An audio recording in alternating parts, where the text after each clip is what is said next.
안녕하세요. 경기도에 살고 있는 워킹맘이에요. 요즘엔 큰아이가 초등학교에 입학을 하여서 참 정신없는 하루하루를 보내고 있어요. 그런 와중에 빠지지 않고 듣는 것이 이 채널이랍니다. 그래서 오늘은 아이가 학교가 있는 사이 제 이야기를 한번 해볼게요. 그저 평범한 생활을 하던 저에게 남편을 만난 것은 운명과도 같았어요. 저희 회사 상사였던 분의 소개로 남편과 연애를 하고 결혼을 준비하는 과정이었지만 시어머니는 입양아인 저를 싫어하셨어요. 사실 친부모같이 잘해주시는 부모님 밑에서 자랐기 때문에 전혀 입양아처럼 크지 않았습니다. 그럼에도 불구하고 입양아인 얘기를 듣자마자 칼같이 거절했던 시어머니였어요. 처음엔 그럴 수도 있다고 생각했지만 반대가 거세지자 솔직히 마음의 상처를 많이 얻었고 정말 못 참겠는 순간이 많았어요. 예단해온 거 봤다. 정말 별로던데? 어쩜 그렇게 본대 없이 가져와? 나 원참. 너희 결혼하는 거 진짜 마음에 안 들어. 너 주워온 딸이라고 너네 엄마 대충대충 준비한 거 아니니? 본인 친딸이라도 이렇게 보낸다는 거야 뭐야? 정말 어이없다. 제가 어떻게 해드리면 될까요? 매번 그런 식으로 말씀하시는데 저도 듣는데 힘겹네요. 뭐 파혼이라도 해드려요? 입양된 사실은 변할 수 없는 건데 그렇게 말씀하시면 도대체 제가 어떻게 해야 하는지 모르겠어요. 어머님이 원하는 게 뭐예요? 뭐? 너 지금 나 압박하는 거야? 우리 아들 앞세워서 네가 기세등등하다 이거지? 그래, 파혼해. 그럼 되겠네. 근본도 모르는 애 데려다가 며느리 삼고 싶은 생각 없으니까 파혼하라고. 너 같은 애 만나라고 내가 우리 아들 가르쳐는 줄 알아? 네, 그러죠. 저도 어머님의 그 마음에 안 든다는 소리 귀에서 피가 나겠네요. 굳이 제가 왜 이런 소리 들어야 하는지도 모르겠고요. 저 배울 만큼 배웠고 상진 씨한테 전혀 꿀릴 거 없어요. 도대체 뭐가 마음에 안 드신다는 건지 참 궁금하네요. 네 근본이 싫다는 거란다. 내 말 이제 다 알아들었니? 우리 아들이 뭐가 아쉬워서 도대체 너 같은 애를 만나는지 어느 정도여야 허락을 하지. 이건 뭐 완전 어디 우주에서 왔을지 외국에서 왔을지도 모르는 애를 에휴 천박해 정말. 근본을 따지시는 어머님을 맞추기란 여간 쉬운 게 아니었지만 그런 말다툼에도 결혼식은 진행이 되었어요. 몇 년째 몸이 많이 쇠약해지고 병마와 싸웠던 아빠가 계셨기 때문에 아빠가 살아계실 때 꼭 결혼을 하고 싶은 마음이 있었거든요. 생전 아빠가 살아계실 때 아빠 손을 잡고 결혼식을 입장시키는 것이 소원이었던 아빠였기 때문이죠. 저 역시 그걸 원했고 친자식이 아님에도 예쁘고 사랑으로 길러주신 아빠에게 이 모습은 꼭 보여드리고 싶었고 아빠 손을 붙잡고 들어가고 싶었어요. 그리하여 아빠의 웃는 모습을 보니 진정 효도를 다한 것 같아 마음이 편안하더라고요. 그리고 참 얄궂게도 결혼식을 진행하고 얼마 안 있다 아빠는 세상을 떠나셨어요. 원래도 몸이 약하신 분이었기 때문에 예견된 결과였죠. 어려서부터 언제나 마음의 준비를 해왔어서 그런지 슬픔보단 아프지 않을 아빠를 생각하니 오히려 마음 한편이 가벼운 느낌이었습니다. 하지만 장례식이 끝날 때까지도 시어머니는 모습을 보이지 않았는데 정말 저희 집 알기를 개똥으로 여기는 분이었어요. 난 그런데 안 다닌다. 그러니까 너무 섭섭하게 생각 마라. 몸뼈대 있는 집안이라고 이 몸이 그런데 행차해? 엄마, 그래도 장인어른이고 엄마 사돈인데 너무하신 거 아니에요? 가족 간의 예의라는 게 있지. 얼른 준비하세요. 얘가 왜 이래? 뭐 좋은 데라고 줄지어가? 됐어. 결혼식에서 봤으면 됐지. 아, 너나 가. 나 안 와서 뭐라고 하걸랑? 집에 와서 직접 따지라고 해라. 알겠어? 어디 불길하게 장례식에 오라 말아야? 참네. 결혼하자마자 이게 뭐야? 재수없게. 근본도 없는 애 만나서 결혼하더니 이것 봐라. 좋은 날 지나니 바로 안 좋은 일 터지는 거. 그리고 걔 친아빠도 아니잖아. 뭐하러 내가 그런데 참석하니? 어차피 길러준 아빠인데 뭐 꼭 내가 그런 거 챙길 필요 있겠어? 피곤하니까 너나 다녀오던지 해. 당신도 참 어쩜 사람이 그렇게 못돼요? 나 요즘에 당신 보면 내가 예전에 알았던 사람이 맞나 싶을 정도라니까. 당신이 그 배교우한테 홀딱 빠진 거라니까. 어떻게 근본 없는 애를 허락해요? 아우, 됐어요. 그만 말해. 머리 아프니까. 발인 때까지도 모습을 보이지 않는 시어머니를 보고 마음을 굳게 먹었어요. 나 역시 시어머니 대우는 해주지 말자고 말이에요. 남편이 저희 엄마에게 직접 사과를 했지만 엄마 역시 마음 한편이 무거워 보였고 오히려 저에게 미안해 하더라고요. 그저 저를 사랑으로 길러주시고 예뻐해 주신 것밖에 없는 엄마인데 괜히 제 눈치를 보시니 마음이 아프고 저려 왔답니다. 네가 좋은 부모를 만났더라면 이런 대접은 안 받았을 텐데 너 하나만 보면 빠지는 거 전혀 없는데 집안 때문에 그러시지? 네 아빠도 너 두고 가면서 얼마나 마음이 무거웠을 거야. 아휴, 정말 우리가 네 발목을 붙잡는 것 같아. 정말 미안해. 엄마, 그런 말이 어딨어. 이렇게 걷어주고 키워준 것만으로도 정말 감사한 거지. 한 번도 내 엄마 아빠 아니라고 생각한 적 없어. 이에는 이, 눈에는 눈이지. 나도 시어머니 대접 안 해드리면 그만이야. 뭐가 아쉽다고 내가 벌벌 기겠어? 나 엄마 딸이야. 걱정 마. 에이, 그러지 마. 너 마음에 상처 입은 거 다 아는데 그래도 어른이잖아. 에휴, 우리 딸 얼마나 상처받았으면 다 내 탓이야. 네가 좋은 부모 만나게 했어야 하는데 정말 개뿔도 없는 집에 입양돼가지고 아휴, 마음 아파 진짜. 친부모님이 사고로 돌아가시고 일가 친척 아무도 없는 저를 저희 아빠의 어린 시절 중마고라는 이유로 절 아무 계산도 없이 걷어주신 양부모님들이었고 그걸 잘 알기에 제 모든 걸 바쳐서라도 은혜를 갚고 싶은 마음이었습니다. 어린 시절 친부모님이 기억이 나지 않을 만큼 잘 해주시는 분들이었거든요. 비록 여유 있는 집안은 아니었기 때문에 조금 살기 힘들었지만요.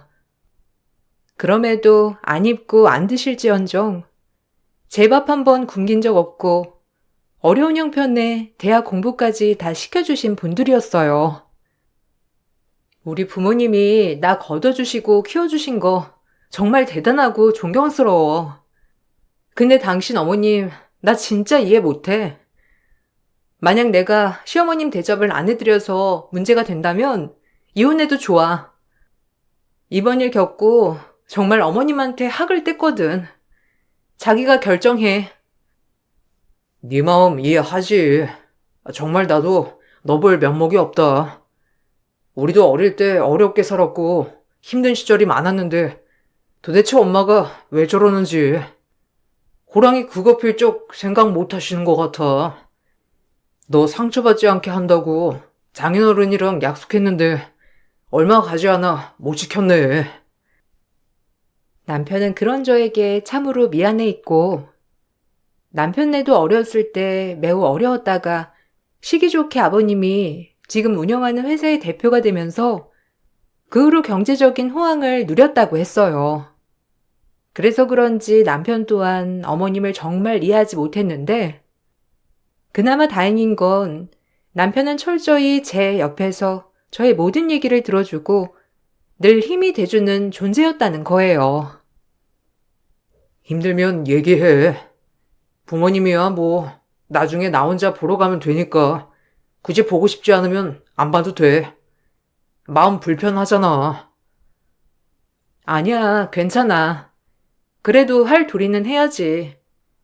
어머님만 미운 거지. 아버님까지 그런 건 아니잖아. 그래도 최대한 내 할 도리는 해야 한다고 생각해.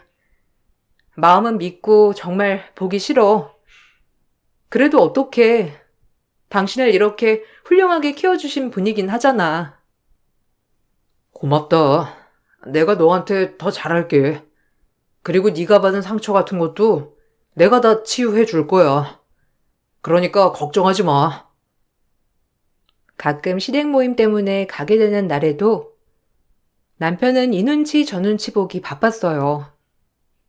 그나마 다행인 건 아버님만은 따뜻하신 분이었다는 거예요. 그래서 시어머니를 정말 보기 싫었지만 시아버지 때문이라도 시댁을 가게 되었고, 역시나 시댁에 방문하는 날엔 시어머니의 비아냥과 온갖 갈시를 다 겪어야 했습니다. 물론 시아버지와 남편 때문에 조금은 숨통이 트였지만요.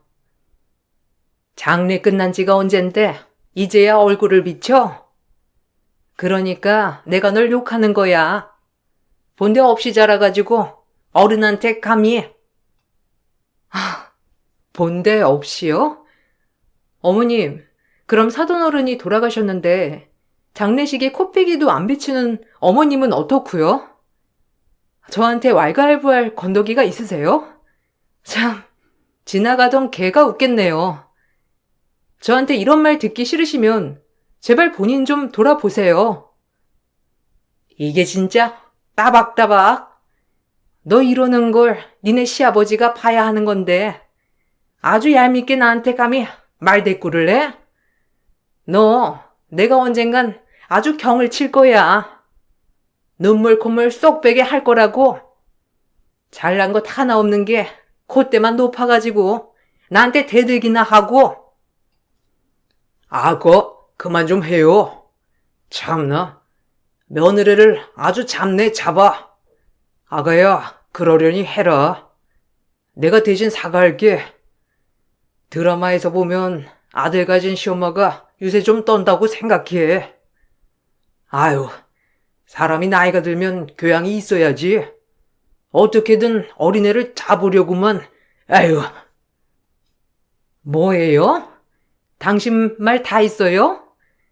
당신이 얘 앞에서 이러니까 얘가 날 무시하는 거 아니야. 어떻게 그럴 수가 있어? 엄마, 그만 좀 해요. 진짜 내가 주연이 보기 민망해. 제발 우리 웃으며 살아요. 하나뿐인 가족이잖아요. 쟤만 빠지면 완벽한 가족이고. 됐어. 더 이상 말하지 마. 입 아프다. 쟤는 정말 싫어. 다들 배기우한테 넘어간 게 분명해. 시어머니는 분에 못 참아 있지만 전 그나마 아버님과 남편 때문에 이 결혼 생활을 유지하는 거라고 생각했습니다. 그리고 결혼 후 시간이 지남에 따라 자연스레 임신을 하게 되었고, 임신을 하고 나니 남편과 시아버지는 정말 좋아했어요. 대신 단 한 사람, 시어머니는 제가 임신을 했다고 하자 더 저를 못마땅해 여기기 시작했죠. 모두의 관심이 저한테 쏠렸거든요. 이제 우리 이씨 집안 핏줄이 생기는구나. 아들이든 딸이든 그저 몸 건강하게 지내야지. 네가 제일 중요하단 걸 잊지 마. 감사합니다, 아버님. 저 먼저 신경 써 주셔서요. 예쁜 것만 보고 예쁜 것만 먹고 해서 건강한 아기 출산할게요. 나랑 자기 닮았으면 완전 미모 탄생이지. 아빠, 딸일 것 같아요? 아들일 것 같아요? 진짜 기대된다. 우리 이세. 아이고, 아주 다들 신났어. 얘, 네 근본이 누군 줄 알고 그렇게 좋아해? 이 애도 반쪽은 근본이 없는 아기인데. 근본이 없다고요? 진짜 뱃속에 아기가 있는데도 그렇게 말씀하시는 거 정말 대단하시네요. 두 손 두 발 다 들겠어요. 왜? 찔려? 맞잖아. 근본 없는 아기. 행여나 나보고 안아주라고 하지 말아라. 네 핏줄이면 어느 씨인지도 모를 거 아니야? 당신 그만 못해요? 어른이 돼가지고 무슨 말을? 예, 기분 풀어라. 니네 시엄마 막말하는 거 하루 이틀도 아니고. 당신도 솔직히 그렇게 느끼죠? 세상 자기 핏줄이 제일 중요한 양반이 오죽할 거야. 마음속으로 아마 울고 계실 거다. 시어머니는 저에게 하는 막말도 모자라서 뱃속 아가한테까지 막말을 일삼았어요. 그 모습을 보고 시아버지도 엄청나게 화를 내셨지만 시어머니는 들은 척도 안 하셨습니다. 정말 어른이 맞나 싶을 정도로 본받을 점이 하나도 없다고 생각한 때였어요. 언젠간 이런 말들을 어머님이 되돌아 맞는 날이 있을 거예요. 참 시간이 지나면 그래도 어머님이 변할 줄 알았는데 변하면 일찍 죽는데더라. 내가 미쳤니? 변하게? 내 마음 절대 안 변해. 너 마음에 안 드는 거 한두 개가 아니야 아주. 가장 중요한 근본부터 마음에 안 드시는 거고요. 맞죠? 이건 제가 해드릴 수 없는 부분이라 드릴 말씀이 없네요. 그럼 다시 태어나는 수밖에 더 있니? 너 보면 불길해. 그리고 재수없고. 너네 부모 죽은 것도 다 네가 재수없어서 그래. 진짜 너무하시네요. 어떻게 그런 막말을. 어머님에게 딸이 있다고 생각하고 그 딸이 이런 대우 받는다고 생각해 보세요. 내 딸은 근본이 있는데 왜 너 같은 대우를 받겠니? 말이 되는 소리를 해라.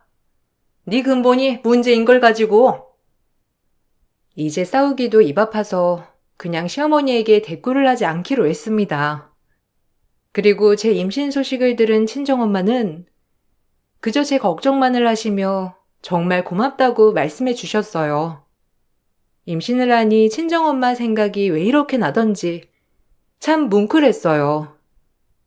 비록 핏줄은 아니었지만 제 친엄마와 다름없기 때문에 아이를 가졌을 때도 제일 먼저 떠오르는 사람이더라고요. 아유, 내가 다 기쁘다. 니네 아빠가 살아있었으면 진짜 더 좋아하셨을 텐데. 이 양반 뭐가 그리 급하다고, 참. 그러게 말이야. 내가 아빠 몫까지 엄마한테 더 잘할 거니까 엄마 건강만 해. 알겠지? 이제 효도받을 일만 남았어. 시어머니, 그래도 임신했다고 하니까 좋아하시지? 자기 손주인데 얼마나 예쁠 거야. 아마 마음이 달라지셨을걸? 아니, 그냥 그렇지 뭐. 그게 뭐가 중요해. 나랑 상진 씨가 좋으면 된 거고. 이렇게 엄마가 기뻐하니까 더 좋은걸?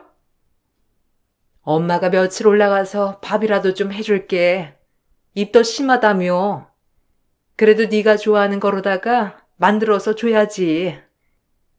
안 그래도 돼. 엄마도 일하느라 바쁘면서. 무슨 여기까지 와서 밥을 해줘. 상진 씨가 알아서 잘해주니까 걱정 놓으셔. 남편이 해주는 거랑 친정엄마가 해주는 거랑 같아?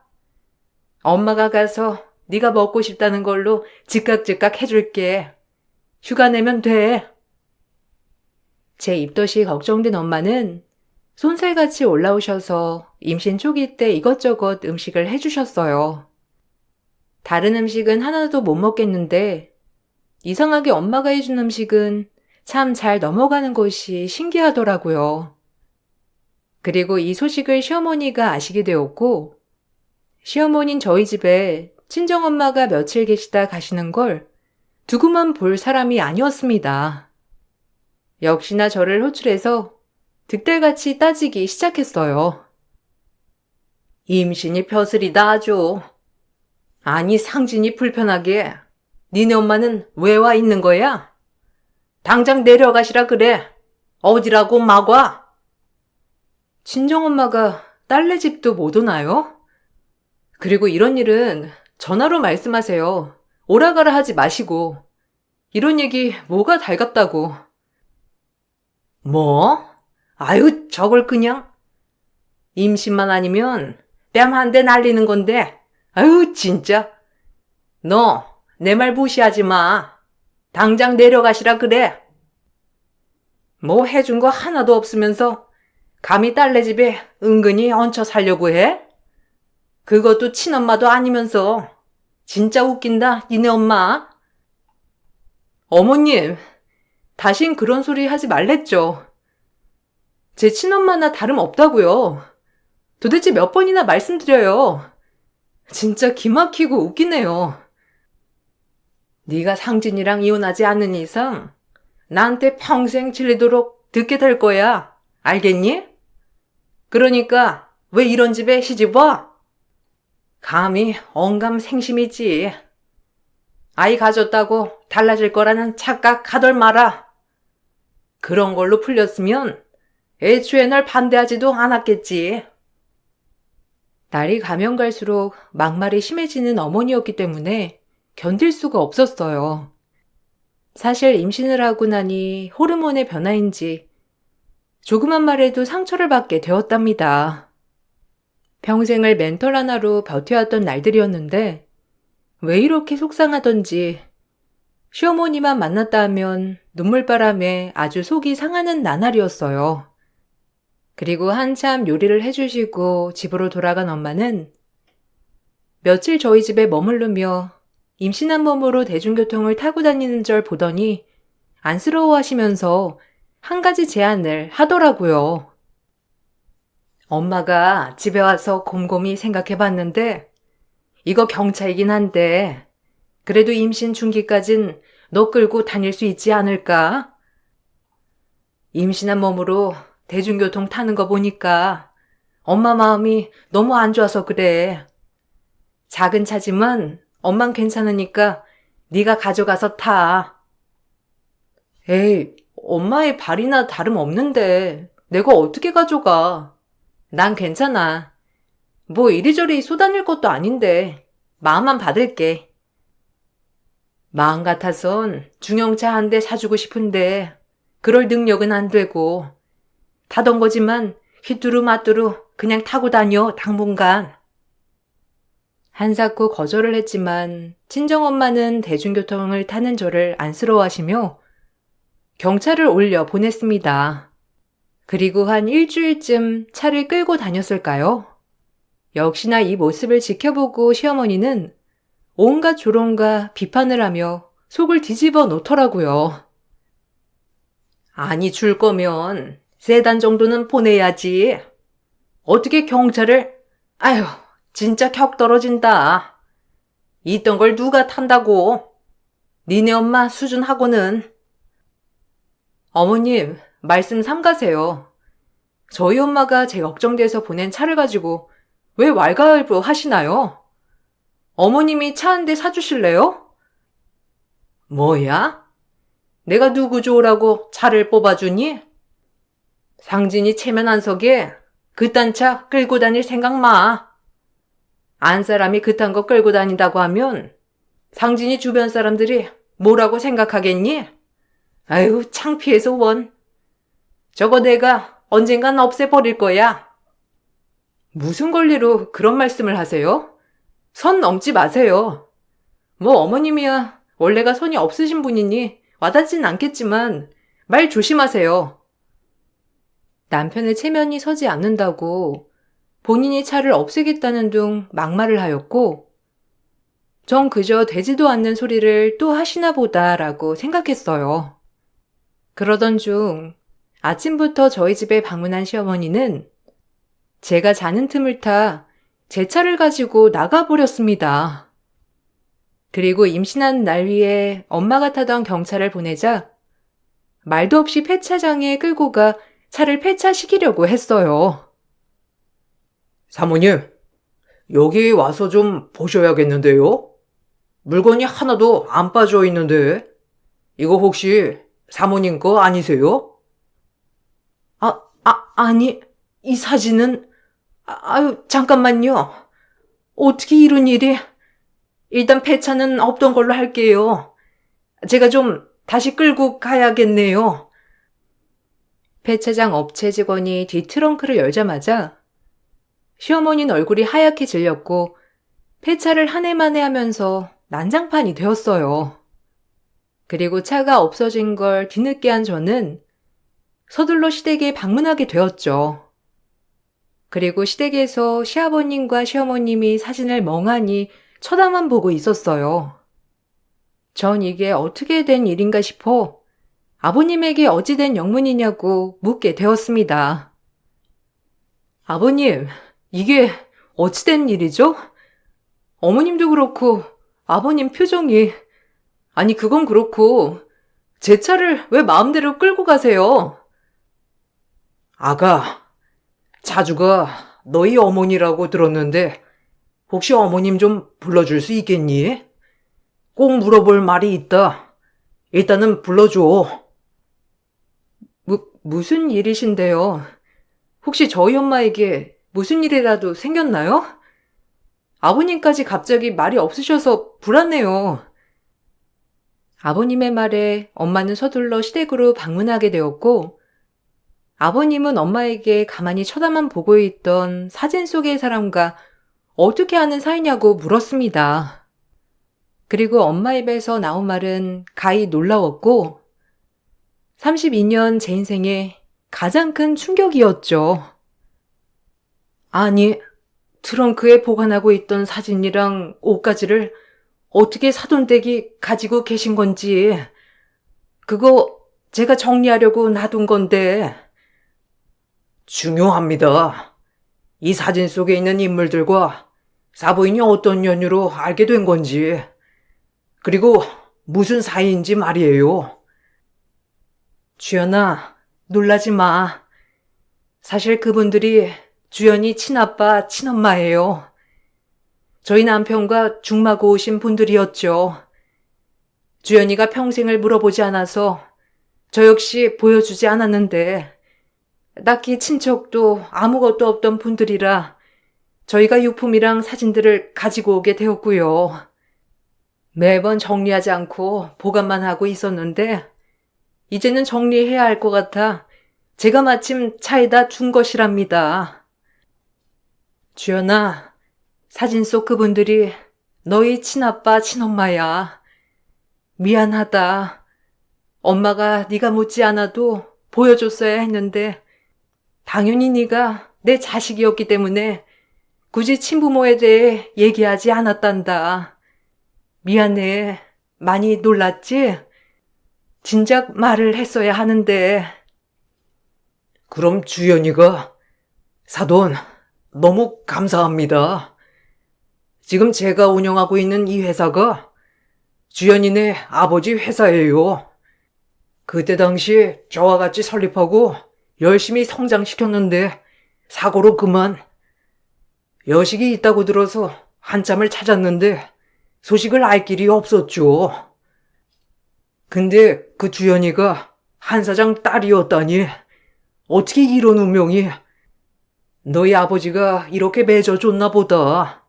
아, 감사합니다, 정말. 네? 그게 사실이에요? 아니, 엄마, 사실이야? 어떻게 이런 일이... 그리고 우리 아빠 회사를 상진 씨네가 하고 있다니. 모든 이야기들을 듣고 정말 놀랍더군요. 어떻게 이런 얄궂은 운명이 있을까 싶기도 한 게 신기하고 이상한 느낌이었어요. 그리고 제가 모르는 친부모들을 지금의 엄마, 저희 시부모님이 아시고 계시다는 것도 참 마음이 몽글몽글 하더라고요. 이 모든 게 다 연결되어 있었고 모두에게 공통된 부모가 저였다고 생각하니 실소도 나왔습니다.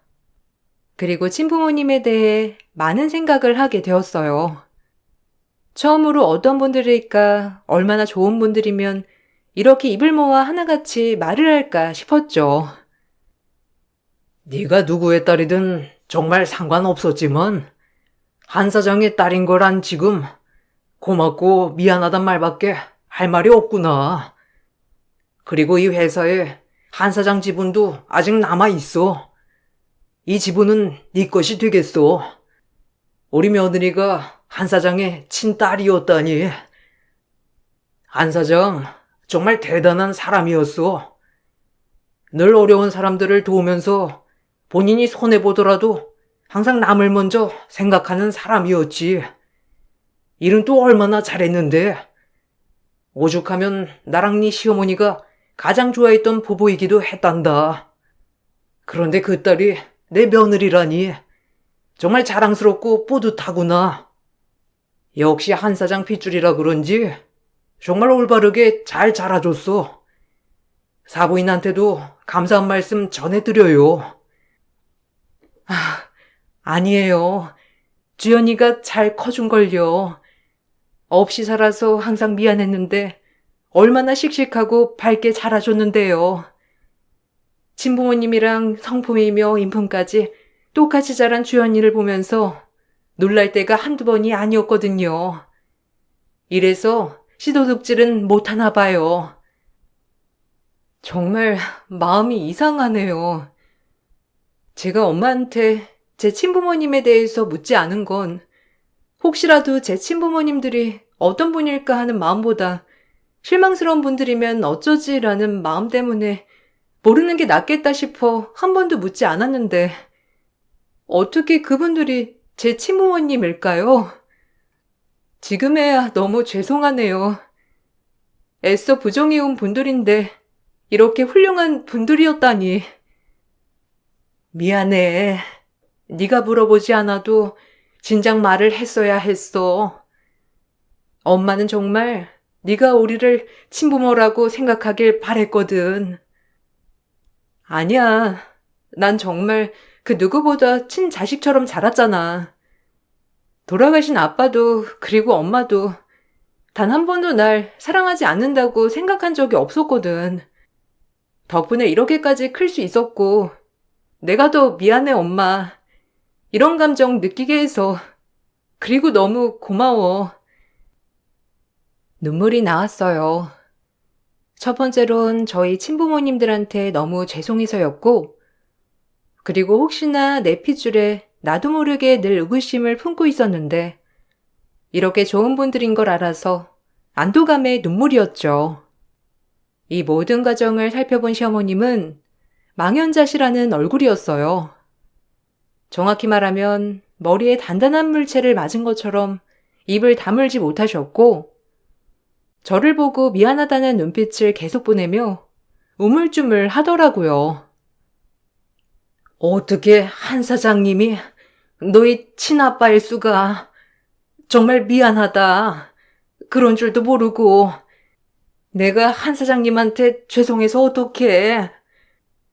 그렇게 우리 어렸을 때 항상 도와주시고 손 내밀어 주신 분들이었는데 내가 그분 딸한테 지금 무슨 짓을 한 거야? 됐어요. 제가 누구의 딸이든 어머님은 이미 되돌릴 수 없는 강을 건넜고 절대 용서할 수 없어요. 그동안 제가 받은 상처 절대 아물지 않거든요. 제가 그 누구였다고 하더라도 상진 씨와 사는 이상 어머님은 저한테 그러셨으면 안 돼요. 아유, 내가 뭘 했어? 엄청 잡아대더니만. 한 사장님 보기 부끄러워서 어쩔 거야? 미안하다, 주연아. 다 내가 못나서 그래. 아버님은 잘해주셨잖아요. 제가 누구라도 말이죠. 감사할 따름이에요. 하지만 어머님은 오히려 이 사건을 계기로 더 껄끄럽네요.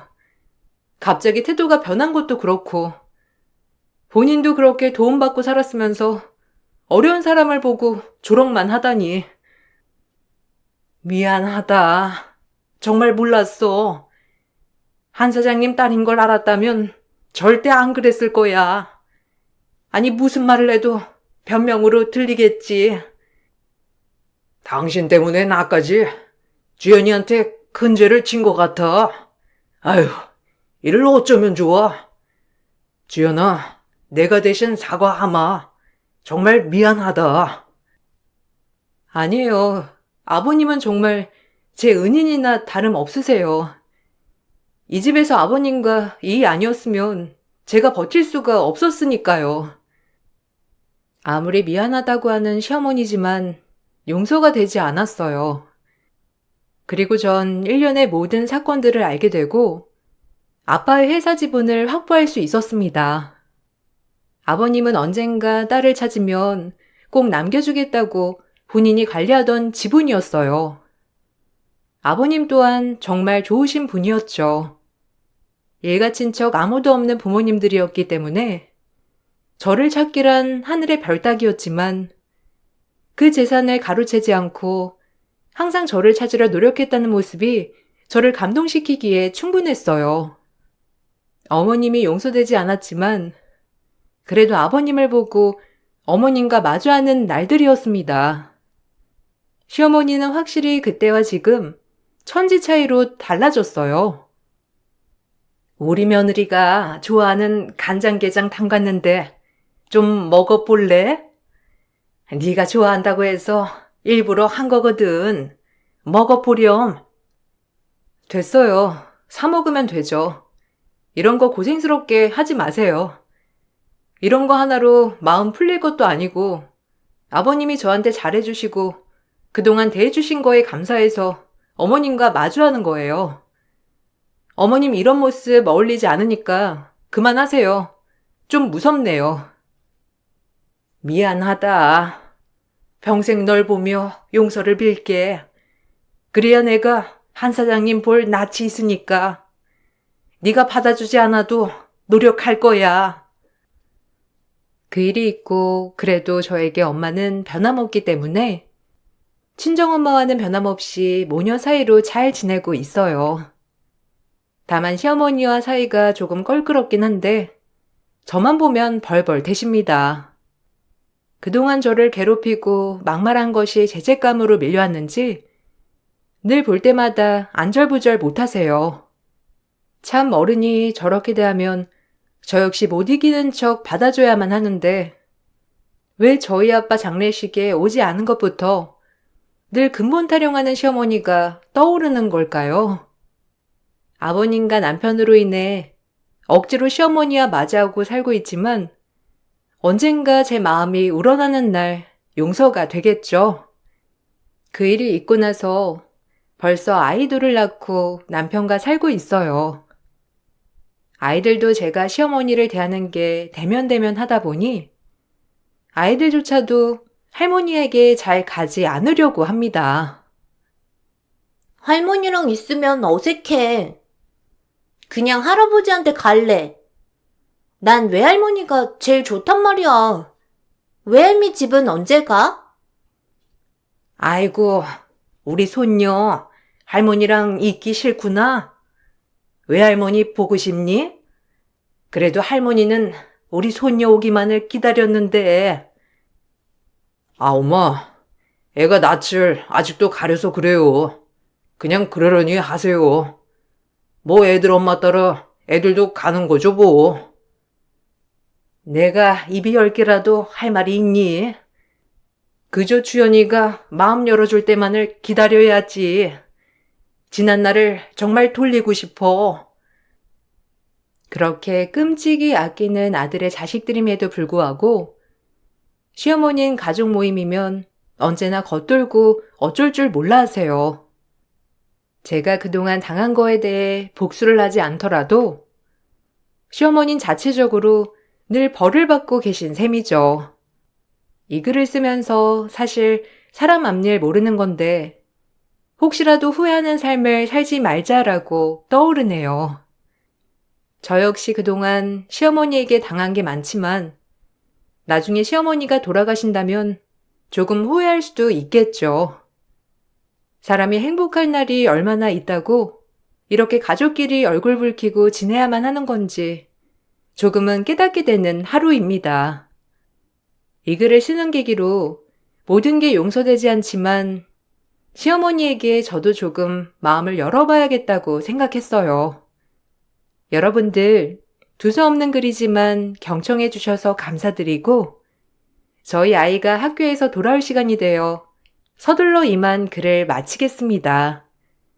들어주셔서 감사해요. 안녕하세요. 제가 사연을 신청하려고 글을 쓰려는 지금도 너무 어이가 없어 어떻게 받아들여야 할지 모르겠네요. 저는 사랑하는 사람과 몇 년간 만나오면서 결혼에 대한 확신이 들지 않았었어요. 이 사람과 연인 사이로 발전해 오랜 기간 만나왔으니까 당연하듯 결혼을 해야 하는 것 뿐인지 아니면 앞으로 남은 인생을 진심으로 함께하고 싶어서 결혼을 해야 하는 건지 판단이 서지 않더라고요.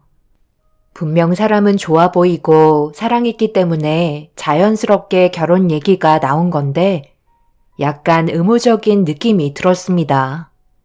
그래서 그 사람이 결혼하자고 얘기했을 때 쉽게 받아들이지 못했고 고민의 시간을 가져야만 했어요. 어떠한 확신이 필요했던 것 같았습니다. 사랑하는 사람과 결혼 생활을 하다가 서로의 마음이 맞지 않으면 이혼하면 된다 하지만 그게 말처럼 쉬운 문제도 아니잖아요. 그리고 아직까지 한국은 이혼남보다 이혼녀라는 딱지는 좋은 시선으로 바라보지도 않기 때문에 제 인생에 결혼은 2번은 있을 수 없는 일이었고 실패하고 싶지도 않았어요. 그래서 제일 중요하게 생각했던 게 이 사람과 함께하면 행복할까였어요. 당연히 연애할 때의 시선으로 그 사람을 바라봤을 때 전체적인 성향을 전부 다 알 수 없고 살아온 환경을 파악하기란 한계점이 있기 때문에 저와 비슷한 점을 찾으려 많은 노력을 했었죠. 그래야 함께 살아가는데 부딪히지 않을 테니까요. 그렇게 시간을 두고 여러 가지 상황들을 고려해 봤을 때 이 사람과 인생을 함께 한다는 건 분명 저에게 좋은 선택이라는 걸 알 수 있었습니다. 하지만 그건 단지 한 사람만 봤을 때의 얘기였고 주변 사람들의 영향이 개입되면서부터는 갈등의 연속이었죠. 그렇다고 이 사람이 자신 주위에 머물러 있는 안 좋은 영향을 가진 분들과의 인연을 끊어낼 수가 없기 때문에 결혼이란 단어를 쉽게 받아들일 수가 없었네요. 많은 분들께서 결혼 전에 저와 비슷한 고민을 하셨을 테고 상대방에게 엮여있는 인생을 받아들이면서 살고 계시는 분들이 있으신 반면 후회하시는 분들도 분명 계실 겁니다. 저는 후회 없는 삶을 살아가기 위해 많은 고민 끝에 파혼을 결정하게 됐지만 문제는 한번 만들었던 인연이 아직까지도 끊어지지 않고 제 발목을 잡고 있다는 게 지금 현재 제가 가지고 있는 고민입니다. 제 사연은 결혼을 결심하면서 예비 시부모님의 초대로 시댁에 인사를 드리려고 찾아뵀을 때부터 시작이 되네요. 정말 많은 가족분들께서 제 얼굴을 보려고 한자리에 모이셨어요. 이미 현관에 들어올 때부터 저를 위아래로 훑어보며 벌써 점수를 먹이고 계셨죠. 외적인 모습으로 어느 정도의 집안인지 대충 파악하시는 듯 가족분들의 얼굴에는 분명 미소를 띠고 있었지만 제 몸 구석구석 살피고 있는 눈알 굴리는 소리가 귀에까지 들릴 정도였네요. 처음 시댁에 인사를 드리러 갔을 때 제일 먼저 반겨주신 분은 시어머니셨어요. 그동안 만나보고 싶었는데 얼굴 한 번 보는 게 왜 이렇게 힘들던지 여기까지 오는데 꽤 많은 시간이 흘렀죠? 앞으로 우리 집안에 며느리가 될지도 모르는데 말부터 편하게 할게요. 그래야 긴장도 풀리고 좋은 대화를 주고받을 수 있지 않겠어요?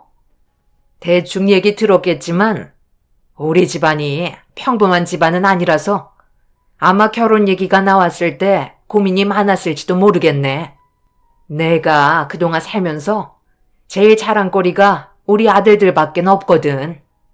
첫째부터 막내까지 서울대 보내는 게 쉬운 건 아니잖아. 다른 사람들은 애 하나 서울대 보내는 것도 힘들어하는데 나는 무려 5이나 서울대에 보낸 특출난 집안에 직업까지 빵빵하니 이것만으로도 많은 사람들의 부러움을 한 몸에 받고 있지. 첫째부터 넷째까지 전부 다 좋은 집안과 결혼을 했고 이제 막내 아들 하나 남았는데 주변 사람들이 서로 데려가겠다고 어찌나 난리를 치던지. 내가 이미 임자가 있어서 배가 떠났다고 해도 혼인신고 서류에 도장 찍기 전에는 꼴 넣을 수 있는 거 아니냐고 호시탐탐 기회를 엿보고 있는데 요즘 너무 피곤해 죽겠어. 이름이 소영씨라고 했지? 우리 집안을 제대로 소개하자면 오늘 하루 꼬박 밤을 새워도 모자랄 정도로 자랑거리가 많거든. 그럼 소영씨는 어떤 집안인가? 저희는 어머님 집안만큼 대단하지는 않아요. 평범한 가정이고 먹고 살 걱정 없을 정도로 살고 있어요. 시모는 저희 집안이 평범하다는 말에 알 수 없는 표정을 보이셨어요.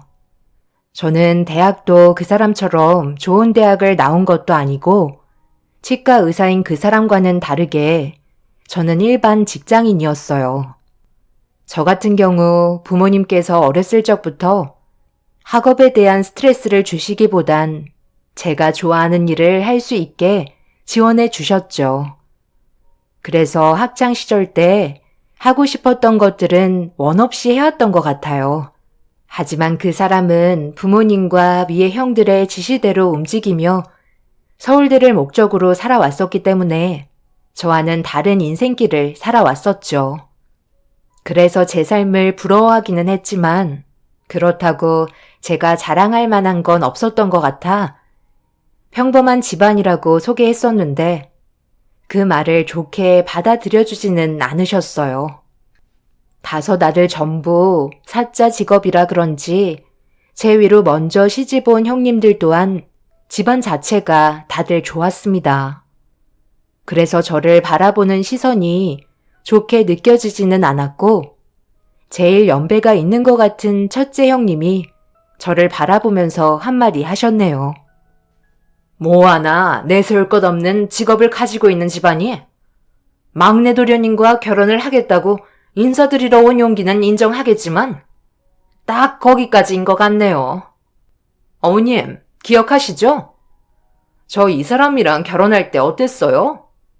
정말 쉽지 않았잖아요. 그렇지. 내 첫째 아들이니까 더 신경 쓸 필요가 있었고 집안의 기둥인 만큼 능력 좋은 며느리한테 장가 보내고 싶었지. 그래서 저 말고도 다른 여자들과 선자리까지 주선하면서 정말 힘들게 하셨잖아요. 결국 제가 이이랑 결혼하긴 했지만 그때 정말 서운한 것도 많았었어요. 그런데 크게 볼 것도 내세울 것도 없다고 하는 소영씨가 막내 도련님과 결혼하겠다는 건 좀 억지스럽지 않나요? 아무런 조건 없이 받아들여 주신다면 저도 그냥 넘어가지는 않을 것 같네요.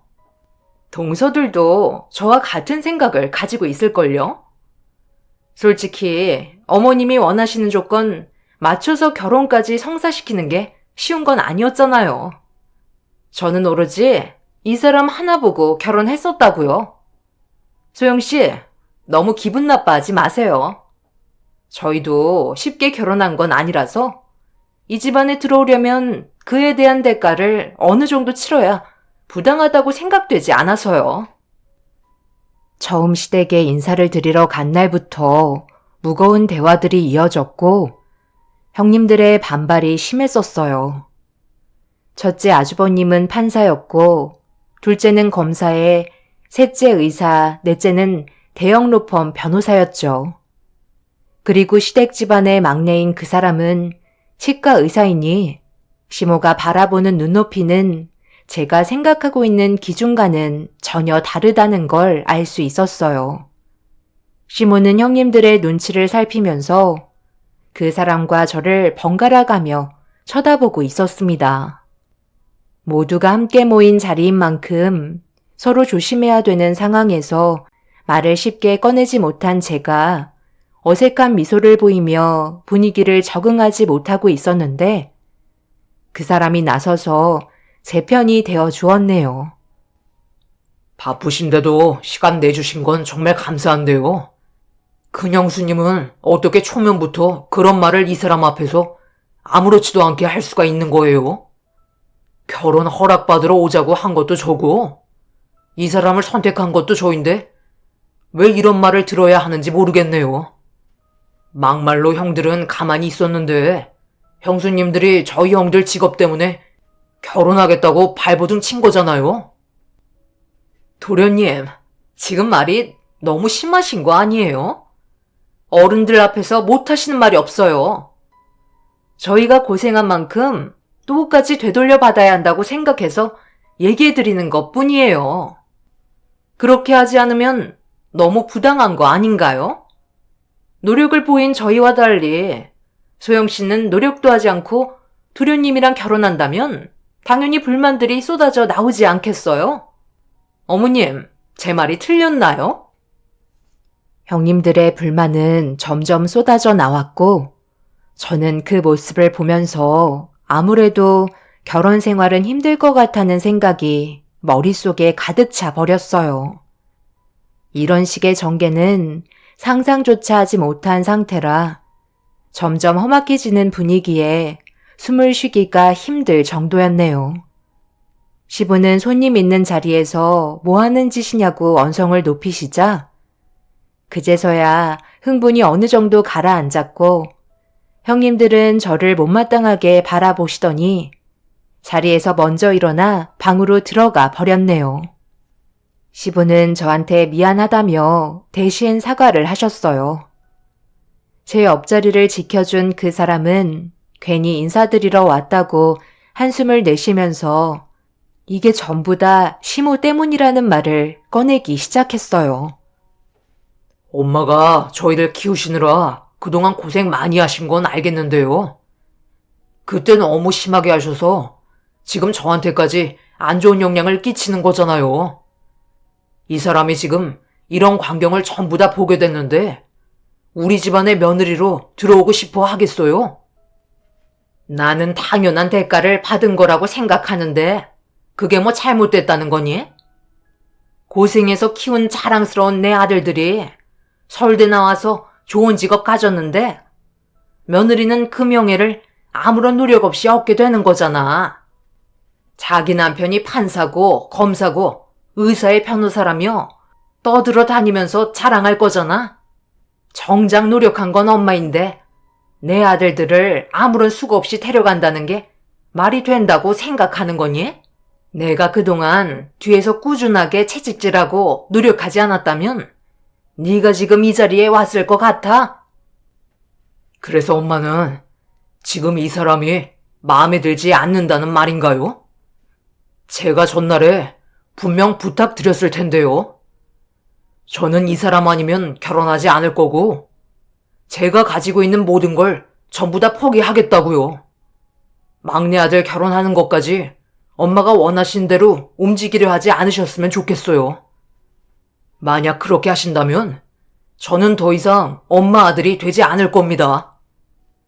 저는 딱 한마디 한 것뿐이 없는데 집안의 분위기는 순식간에 안 좋아졌고 더 이상의 좋은 대화는 주고받을 수 없었습니다. 결국 아무것도 얻지 못한 채 시댁에서 나와야만 했어요. 그날 이후 이 사람과의 결혼은 더 이상 이루어질 수 없다고 생각했었죠. 말로는 조만간 다시 자리를 만들면 된다고 하지만 제가 봤을 때 이 사람과의 관계보다 시댁과의 관계를 먼저 푸는 게 우선이었어요. 그런데 시모가 저한테 연락을 취해왔고 결혼에 대해서 진지하게 의논할 필요가 있어 보인다며 종현 씨한테는 비밀로 하고 따로 얼굴 보기를 원하셨어요. 그렇게 약속 장소에 30분 일찍 나와 시모를 기다리고 있는데 정각이 되었을 때 시모가 저를 향해 걸어왔습니다. 그런데 그 뒤로 4명의 형님들이 줄지어 뒤따라오고 있었네요. 무슨 영문인지도 모른 채 시모와 형님이 걸어오는 모습을 보자 자동으로 자리에서 일어나 인사를 드렸습니다. 형님들은 얼굴에 불만이 한가득인 듯한 표정으로 저를 바라보면서 자리에 앉으셨고 시모는 긴장하지 말라며 웃어주셨습니다. 무슨 말이 나올지 몰라 긴장하고 있는데 시모가 결론만 간단하게 얘기하겠다면서 형님들까지 데려온 이유를 설명하셨습니다. 나 혼자 올 줄 알았는데 갑자기 며느리들까지 데려와서 많이 당황스러웠지? 소영 씨 의견을 들어보고 싶다길래 고민 끝에 데려온 거야. 그 전에 우리끼리 먼저 의논을 한 상태이고 결혼하기 위해서 최소한의 조건은 필요할 것 같아서 어떤 생각을 가지고 있는지 한번 들어보려고 함께 온 거니? 너무 긴장하지 않아도 된다. 저번에 우리 집에 왔을 때 충분히 느끼고 집으로 돌아갔겠지만 우리 며느리들도 내가 내민 조건을 받아들이고 들어왔거든. 나도 최대한 조율해서 결혼시키는 방향으로 진행했었는데 아직 서영 씨 부모님 만나서 대화한 것도 아니라 이런 말 하긴 좀 그렇지만 그래도 내 아들과 결혼을 하겠다면 어느 정도는 마음의 준비를 해야 되지 않겠어? 우리 집안의 조건을 미리 맞춰 놓는 것도 좋은 방법이라 생각하거든. 그래서 우리 며느리들이랑 의논한 끝에 그래도 이 정도면 인정해 줄 것 같다는 선에 기준을 잡았으니까 너무 기분 나쁘게 생각하지 않았으면 좋겠어. 예단으로 현금 2억 정도 받아야 서로 아쉬운 소리는 안 나올 것 같은데 어때? 네? 종현 씨랑 결혼하려면 예단으로 현금을 2억이나 해야 된다고요? 너무 아무렇지도 않게 얘기하시니까 많이 당황스럽네요. 당황스러울 게 뭐가 있어? 우리도 다들 그 정도는 했는걸? 어느 집안이든 현금으로 2억 정도는 기본으로 가지고 있잖아? 그 정도 재산도 없으면서 어머니 며느리가 되겠다는 건 아니지? 솔직히 소영 씨가 우리 집안의 막내 동서가 된다면 지금 상황으로 봤을 때 큰형님도 그렇고 우리들은 좋은 관계를 유지하기에는 어려울 것 같아. 2억도 준비 못하는데 결혼하겠다는 건 너무 불공평하잖아? 우리가 그래도 최대한 배려해서 2억인 거지. 그 이하는 받아들이기가 어려울 것 같네? 그래. 이건 애들 말이 맞다. 생각해봐라. 서울대 나온 특출난 집안에 종현이는 지금 치과 의사를 하고 있는데 앞으로 벌어들이는 수익이 얼마나 많겠니? 내가 봤을 때 2억은 껌값인 것 같은데. 첫째 며느리부터 넷째 며느리까지 전부 다 2억 이상 받았고 현금 외에 명품들도 꽤 들어왔단다. 얘들도 전부 경쟁률 뚫고 들어온 거야. 소영 씨가 내 아들이랑 결혼 안 하겠다고 하잖아? 그럼 그 다음 줄 서 있는 사람한테 기회가 채용되는 거지. 예단이 들어오면 반 정도는 돌려주는 게 관행이라잖아. 그런데 우리 집안은 특이 케이스라 돌려줄 생각은 아예 없으니 그렇게 알고 있으면 되고. 내 조건 마음에 안 들진 않지? 그렇게 하면 소영 씨가 원하는 결혼 빠르게 진행할 수 있을 것 같은데. 이 정도면 남는 장사 아닌가? 그리고 보통 집은 남자 쪽이 해온다잖아. 그런데 요즘 세상에 집 마련하는 게 쉬운 것도 아니고 어차피 치과 의사니까 돈은 자연스럽게 따라올 테고 일단 당장이 급하니 집은 반반씩 마련했으면 좋겠네. 같이 키워가는 맛이 있어야 살만하지. 시모의 말에 할 말이 없었습니다. 제 주위에서는 예단으로 현금을 2억이나 하는 집안 자체를 본 적이 없었어요. 집값이야 요즘 너무 올라서 신랑 측에 무리가 있다는 건 알고 있었기 때문에 저희 집안에서도 일정 금액을 도와주기로 했었어요. 그런데 집도 반반씩 하면서 예단을 현금으로 2억이나 달라는 믿을 수 없는 말에 이 결혼은 안 하는 게 좋을 것 같다고 생각했네요. 만약 그 사람이 옆에 있었다면 쉽게 돈 얘기는 꺼내지 못하셨겠죠. 그래서 비밀로 하고 만나자는 이유를 알 수 있었습니다.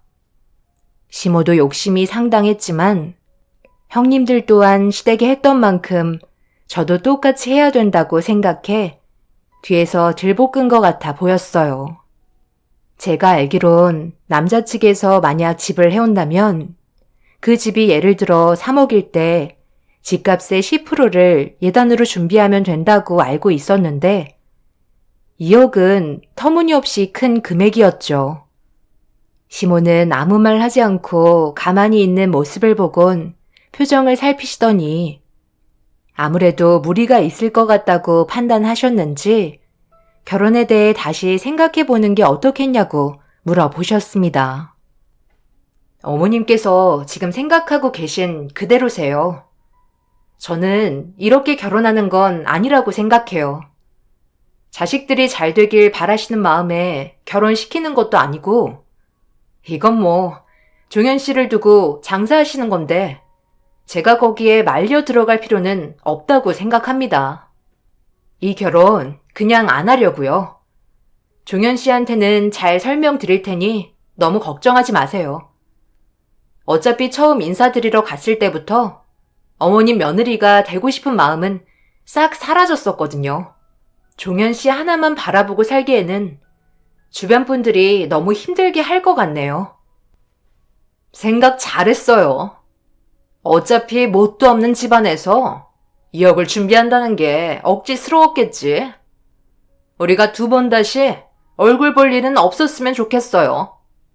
마지막으로 막내 도련님 마음이나 잘 정리해주면 될 것 같네요. 그쪽 말고도 좋은 조건의 여자 수두룩하게 쌓여 있거든요. 어머님, 제 말이 맞죠? 과시할 능력도 없으면서 도련님과 어떻게 한번 엮어서 인생 한번 바꿔보려는 김치녀 맞는다고 했잖아요.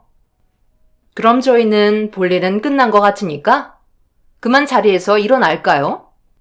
아예 말도 섞지 마세요. 그래, 알았다. 그럼 소영 씨는 우리 아들과 결혼하지 않는 걸로 알고 있으면 되는 거죠?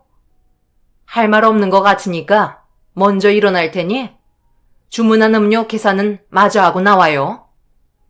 그럼 2번 다시 얼굴 보는 일 없었으면 좋겠네요. 아니요. 제가 먼저 일어날게요. 약속도 어머님이 먼저 잡으셔서 저를 불렀으니 계산도 어머님이 하셔야죠. 저는 그 사람들을 밀치고 밖으로 뛰쳐나왔습니다. 시모와 단둘이 얘기한 것도 아니고 우르르 몰려와서 저를 죄인 취급하는 것 마냥 분위기를 이상하게 몰아간 것도 모자라 마신 음료까지 전부 계산하라는 게 어이가 없었습니다. 결국 종현 씨와 따로 만나서 얘기할 필요도 없을 것 같아 그 자리에서 전화를 걸어 시모와 시댁 식구들 때문에 더 이상의 관계 발전은 힘들 것 같다며 이별 통보를 전했고 당황한 종현 씨는 무슨 일이냐고 물어보길래 가족들에게 물어보라며 전화를 끊어버렸네요.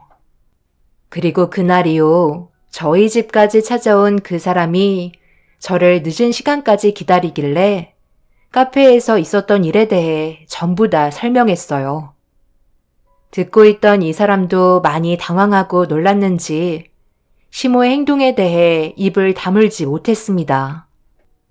종현 씨가 저희 집에 찾아오기 전에 부모님께 이런 상황들을 대충 설명을 하니 그런 집안과는 절대 결혼해서는 안 된다며 단칼에 거절하셨어요. 저는 오히려 그 집안과 결혼한 며느리들이 이상하게 느껴질 정도였네요. 저는 겉보기에도 별 볼 일 없고 잘 사는 것 같아 보이지 않아서 본인들이 손해를 보는 것 같은 느낌이 들었는지 보복성이 보였었어요. 그 며느리들이 해왔던 만큼 저도 똑같이 하길 원했던 거죠. 자기 아들로 한몫 챙기려는 시모의 행동을 받아들일 수 없어 그 사람에게 연인 사이로도 지내고 싶지 않다며 2번 다시 찾아오지 말라고 고개를 돌리자 차라리 시댁과의 인연을 끊는 게 좋을 것 같다며 저와 헤어지는 걸 괴로워하고 있었네요. 결혼을 약속하고 함께하고 싶었지만 결국 헤어지게 되었고 그날 이후 그 사람과는 2번 다시 만나지 않았지만 종현 씨는 저에게 계속 문자를 보내왔어요. 저와 헤어지고 난 이후 시모가 맞선을 보게 하려고 매일 괴롭히는 중이라며 힘들다는 말에 맞선을 보라는 답장을 해줬습니다. 그리고 맞선 장소를 제가 지정해 주는 대로 잡아달라고 계획을 잡았고 그 사람은 영문도 모른 채 제가 하라는 대로 따라 주었네요. 그렇게 그 사람과 헤어지고 난 뒤에 제가 지정해 준 맞선 장소에 그 사람과 시모가 함께 나와 맞선녀를 기다리고 있었습니다. 그리고 그 모습을 확인한 뒤에 제가 시모를 바라보며 자리에 앉아버렸네요. 저와 바라보던 시모는 당황해했어요. 지금 뭐 하는 거예요? 여기가 어떤 자리인지 알고 함부로 앉는 거야? 빨리 비키지 못해? 곧 있으면 맞선 볼 여자가 온다고요. 네, 저도 알고 있어요. 그런데 맞선 볼 여자는 여기 오지 않을 거예요. 제가 돌려 보냈거든요. 그리고 제가 종현 씨 맞선녀입니다. 안녕하세요. 제 이름은 박소영이라고 해요. 이미 저를 알고 계시죠? 많이 당황스러우셨을 텐데 일단 진정하시고 목부터 축이세요. 은선 씨, 여기 주스 2잔 부탁해요. 어머님, 오렌지 주스 괜찮으시죠? 종현 씨도 같은 거 먹어요. 너 이제 막 나가기로 작정한 거니?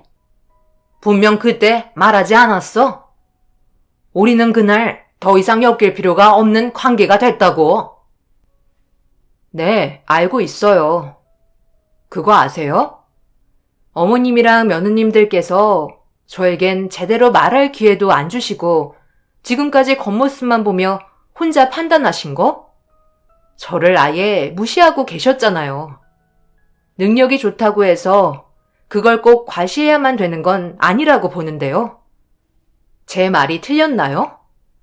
어머님 며느님들이 얼마나 집안이 좋은진 모르겠지만 상대방을 함부로 자기 기준으로 판단하고 막대하는 건 옳지 않다고 생각해요. 제가 인사드리러 갔을 때부터 어떻게 하셨나요?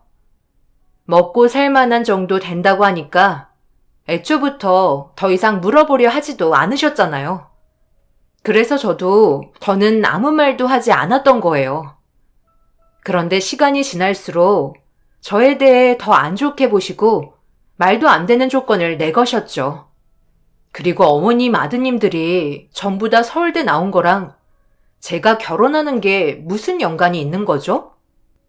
저는 다른 거 안 따지고 종현 씨만 바라보고 결혼하려 했던 건데요. 서울대 치과 의사, 그런 게 꼭 중요한가요? 그렇게 따지는 거 좋아하시면 저도 저희 집안이 어떤 집안인지 얘기 좀 해드려야겠어요. 일단 저희 엄마 아빠는 하버드 대학 나오셨고요. 지금 강남에 빌딩 5채 정도 가지고 계세요. 어머님께서 앉아 계신 이 건물도 저희 부모님 건물이고요. 부자들일수록 자기 능력을 오히려 과시하지 않아요.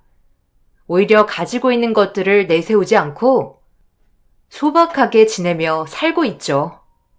저도 종현 씨랑 정말 결혼하고 싶지만 어머님이랑 동서들의 행동들이 너무 저급해서 상대하고 싶지가 않았어요. 종현 씨도 제가 그냥 직장 다니는 줄 알고 있지 저희 집안이 어느 정도의 재력이 있는지는 모르고 있어요. 그런 걸 얘기할 필요도 없는 거고요. 꼭 그렇게 티내지 않아도 되는 걸 굳이 자랑하실 필요 없다는 거예요. 대화를 나누고 있던 도중 저희 카페에 자주 오시는 퀵 배달 기사분께서 저에게 다가와 반대편 건물 상호를 대며 아빠가 제 쪽으로 전달해 달라는 말에 건네 받았습니다. 상호가 적힌 서류 봉투에 건물주 이름이 적혀 있었고 그걸 본 시몬은 얼굴이 사색이 돼선 입술을 파르르 떨고 있었네요. 볼일을 끝낸 저는 자리에서 일어나 음료는 서비스로 드리는 거니 즐거운 시간 보내고 들어가시라는 한마디 건넨 뒤에 저는 제가 일하는 사무실로 들어왔습니다. 다른 건 다 참아도 저희 집안 무시하는 건 도저히 참을 수가 없었네요. 그리고 그날 이후 저희 집안의 재력을 알게 된 시몬은 계속해서 접근을 시도하고 있습니다. 아직까지 기회는 있는 거 아니냐며 받아주겠다고 애원하시고 있네요. 하지만 앞서 말했듯이 저는 확신이 없습니다. 이 사람과 결혼을 해도 분명 좋은 영향은 받지 않을 것 같아요. 차라리 다른 사람과 인연을 만들어 나가는 게 좋을 것 같습니다. 검은 속내를 전부 다 보게 되었는데 괜히 엮일 필요 뭐가 있겠어요. 한 번뿐인 결혼, 후회 없는 선택하고 싶네요. 감사합니다. 안녕하세요. 저는 40대 초반 여자입니다. 지금까지 살아오면서 제일 후회가 되는 일은 아무래도 남편을 선택한 일인 것 같아요. 최근에 너무 큰 상처를 받아 이혼을 결정할 수밖에 없는 결정적인 사건 하나가 있었습니다. 남편과 결혼 생활한 지 10년 차가 넘어가는 동안 그래도 꾸역꾸역 살아왔던 건 제 딸이 아빠 없는 아이로 자라게 하고 싶지 않아 참아왔던 건데 저도 사람인지라 이번만큼은 도저히 넘어갈 수가 없었습니다. 지금으로부터 5년 전에 남편이 일을 하다가 허리를 크게 다친 적이 있었어요. 몸을 쓰는 일이라서 허리를 잘못 쓰는 바람에 오랜 시간 고생을 많이 했었죠. 아마 거의 1년 동안은 누워서만 지냈던 것 같아요. 제대로 걷기조차 힘들 정도로 어려움이 많았었는데 1년이 지나는 시점부터 조금씩 몸이 회복이 되는 것 같더니 또다시 전에 했던 일을 알아보려 하길래 완벽하게 낫지 않은 이상 일자리 알아보는 건 좀 더 생각해 보는 게 어떻겠냐고 의논을 한 적이 있었습니다. 저는 눈치를 준 적도 없는데 집안의 가장이라서 그런지 눈치를 보는 것 같았어요. 남편이 일을 안 해도 충분히 먹고 살 만큼의 경제적인 능력이 되기 때문에 좀 더 상황을 지켜보기로 했었죠. 그렇게 6개월이라는 시간이 더 지나고 걷는 것 또한 전혀 문제가 없을 정도로 좋아졌는데 옆동에 살고 계신 시부모님께서 저희 집에 찾아오셨어요. 저희 아빠가 가지고 계신 건물이 몇 채가 있으신데 제가 살고 있는 건물과 시부모님께서 살고 계신 건물은 5년 전에 제 명의로 바꿔 놓으셨어요. 연세가 있으셔서 그런지 여러 가지로 신경 쓰는 일을 줄이고 싶다며 제가 관리하길 원하셨고 그렇게 제 소유의 건물이 되었었죠. 시부모님께서 저희 건물에 살게 되셨던 이유는 식당을 운영하셨는데 지속적인 적자로 폐업을 하게 되었고 경제적으로 어려워지는 상황들 때문에 빚까지 늘어나게 되면서 저희 부모님께 도움을 요청하셨죠. 다시 자리를 잡을 때까지 저희 건물에서 무상으로 지내실 수 있게 도와달라고 부탁을 하셨고 아빠는 조금의 고민도 하지 않으시고 집 하나를 내어 드렸습니다. 결혼 생활하면서 시부모님과 좋은 관계를 유지했던 건 아니었지만 그래도 가족이라는 명분 때문에 저도 아빠의 결정에 불만을 가지지 않았어요. 그런데 저희 집에 오신 이유를 들었을 때 기분이 별로 좋지 않았고 사람의 욕심은 한도 끝도 없다는 걸 알게 되었죠.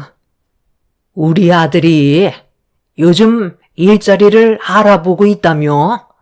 내가 봤을 때 아직 허리가 좋아진 것 같지는 않던데. 웬만하면 1년 더 쉬게 하는 게 어떻겠니? 한 번 다친 허리는 또다시 다치기 마련이거든. 어차피 네가 가지고 있는 건물에서 나오는 월세만 받고 살아도 충분한데 내 아들이 무리하면서까지 일을 할 필요는 없잖아. 그러니까 좋은 일자리 구하는 게 쉬운 것도 아니고 또다시 무식하게 힘쓰는 일을 알아볼 텐데 차라리 그럴 바엔 너랑 같이 건물 관리하는 게 좋지 않겠어? 오죽했으면 내가 직접 여기까지 찾아왔겠니? 웬만하면 그냥 지금 버는 돈으로 같이 생활하는 게 좋을 것 같다. 저도 어느 정도 생각은 하고 있었는데요. 그이가 계속 일자리를 알아보려는 게 아무래도 집에 있는 게 답답해서 그런 것 같아요. 그이가 일을 하고 싶다면 저는 말리고 싶지는 않아요. 병원에서도 정상적인 생활이 가능하다고 했고 본인도 그렇게 느끼고 있으니까요. 워낙 몸쓰는 일을 많이 해와서 그런지 그동안 몸에 피로가 많이 쌓여있던 것 같은데 지금은 많이 회복을 했는지 움직이고 싶어 하더라고요. 계속 집에만 있게 하는 것도 건강에 좋지 않잖아요. 정 아니다 싶으면 그때 또 다른 걸 생각해 보면 되죠. 저희도 많은 대화를 나누고 있어요. 너무 크게 걱정 안 하셔도 돼요. 이것 말고 또 무슨 할 말이 있으신 거예요? 그게 내가 이번에 괜찮은 자리 하나 봐둔 게 있거든. 딱 가게 차리기 좋은 위치라. 이번에 꽈배기집 하나 차려볼까 하는데 너는 어떻게 생각하니? 네? 까베기요? 어머님 그런 것도 만드실 줄 아세요? 맛만 좋다면야 손님은 자연스럽게 찾아오겠지만 그런 곳은 임대료도 상당히 비쌀 것 같은데요? 그래서 찾아온 거잖니. 네가 좀 도와주면 될 것 같은데 우리가 가지고 있는 돈이 많지 않고 아직 대출받은 빚도 다 갚지 못했는데 또다시 대출을 받을 수는 없잖아. 거기에다가 차리면 분명 대박 날 거다. 내가 주변 상권 조사까지 싹 다 했는데 꽈배기 가게가 한 군데도 없더라고. 하루라도 빨리 입점시켜야 다른 사람들이 시작을 안 하지. 내부 인테리어만 우리 돈으로 할 테니까 네가 보증금이랑 임대료 좀 내줄 수 없는 거니? 내가 오죽하면 찾아왔겠어. 사돈댁 덕에 우리 집안이 지금 무상으로 거주하고 있는데 어떻게든 도움을 줘야 할 거 아니야. 분명 대박 날 거고 나한테 투자한 거에 대해 절대 후회하지 않을 거다. 이 사람이 꽈배기 하나는 기가 막히게 만들거든. 믿기 힘들다면 내일 만들어서 올 테니까 먹어보고 결정하는 건 어때? 우리가 얼마나 급하면 이렇게까지 하겠니? 시부모님이 저에게 찾아온 이유를 알게 됐을 때 솔직히 기분이 별로 좋지 않았어요. 어떻게 하면 저희가 가지고 있는 재산을 빼서 사용할지 고민하는 게 눈에 보였거든요. 가족이기 때문에 모두가 같이 잘 살면 좋겠지만 시부모님이 그동안 식당을 운영하셨던 방식을 보면 절대 돈을 잘 벌 수 있는 분들이 아니었어요. 위생 개념도 없었을 뿐더러 손님을 대하는 방식이 재방문율을 떨어뜨릴 정도로 불친절했었죠. 그래서 꽈배기 가게를 하고 싶다고 했을 때 저는 그 자리에서 바로 답을 드리지 못하고 부모님과 상의 후 말씀드리겠다고 최대한 기분 상하지 않게 설명을 드린 뒤 댁으로 돌려 보냈습니다. 때마침 외출하고 들어온 남편은 제가 심각한 얼굴로 고민을 하고 있자 저에게 무슨 일이 있었냐고 물어보길래 좀 전의 상황에 대해 설명하며 대화를 이어 나갔어요. 엄마가 꽈배기 집을 하신다고? 거기가 그렇게 자리가 좋대? 마음이 급하신 거 보면 정말 하고 싶어 하시는 것 같은데 당신이 장인어른께 말 좀 잘해서 도와드리면 안 돼? 나도 아직 일자리를 구하지 못하고 있으니까 이번에 우리 부모님이랑 같이 가게를 운영하는 게 어때? 어차피 보증금은 받을 수 있는 거고 몇 달간 자리 잡힐 때까지만 임대료 좀 내주면 좀 수월하게 하지 않겠소? 어려울 때 서로 도와주는 게 가족이라잖아. 돈 쌓아놔봤자 뭐해? 세상 떠날 때 들고 가지도 못하는 거. 계속 도와달라는 것도 아닌데 당신이 말만 잘해주면 될 것 같은데. 말 나온 김에 오늘 장인어른 댁에 같이 좀 가는 게 어때? 남편은 일자리를 구하는 것보다 시부모님과 함께 가게 운영하는 게 좋을 것 같다며 갑자기 의욕적으로 변해서는 저희 부모님께 도와달라고 부탁 좀 해보라며 계속 저를 부추겼습니다. 남편은 당장 저희 친정집에 가봐야 할 것 같다면서 다시 현관문을 열고 밖으로 나가 버렸어요. 제 말이 끝나기도 전에 남편의 돌발 행동에 저는 딸을 데리고 남편을 뒤따라갔고 저희 가족은 친정집으로 가게 되었습니다.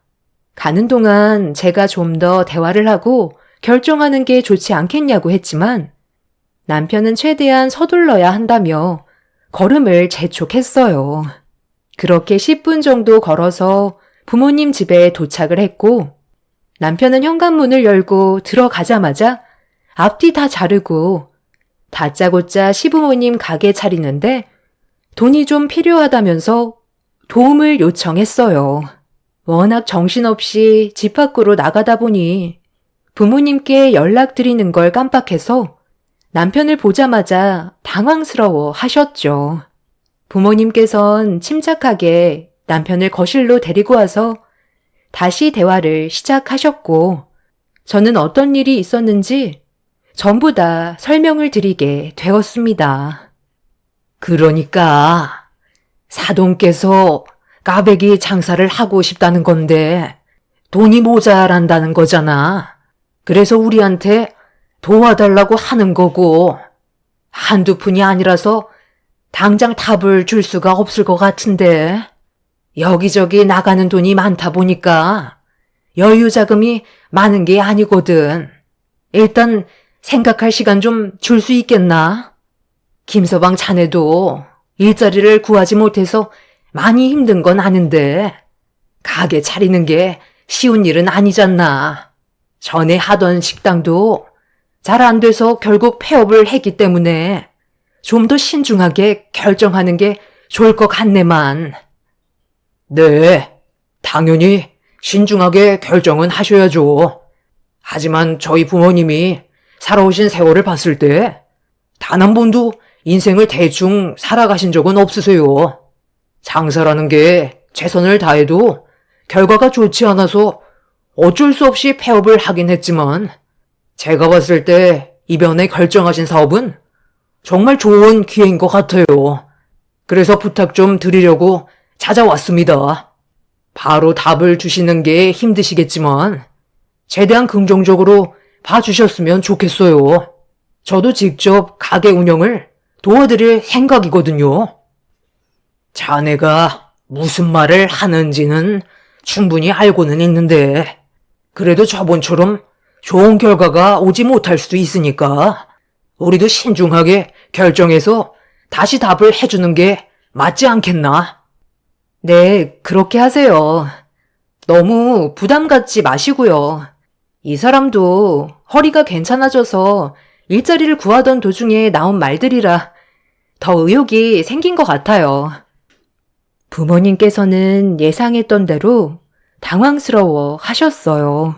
아무리 가족이라도 돈이 왔다 갔다 하는 문제는 예민하게 받아들일 수밖에 없었죠. 잘못하다간 서로에게 상처를 주게 될지도 몰라 고민하던 끝에 많은 돈을 빌려주기는 힘들 것 같다고 결정을 하셨습니다. 가족 간 돈거래를 원하지 않으셨던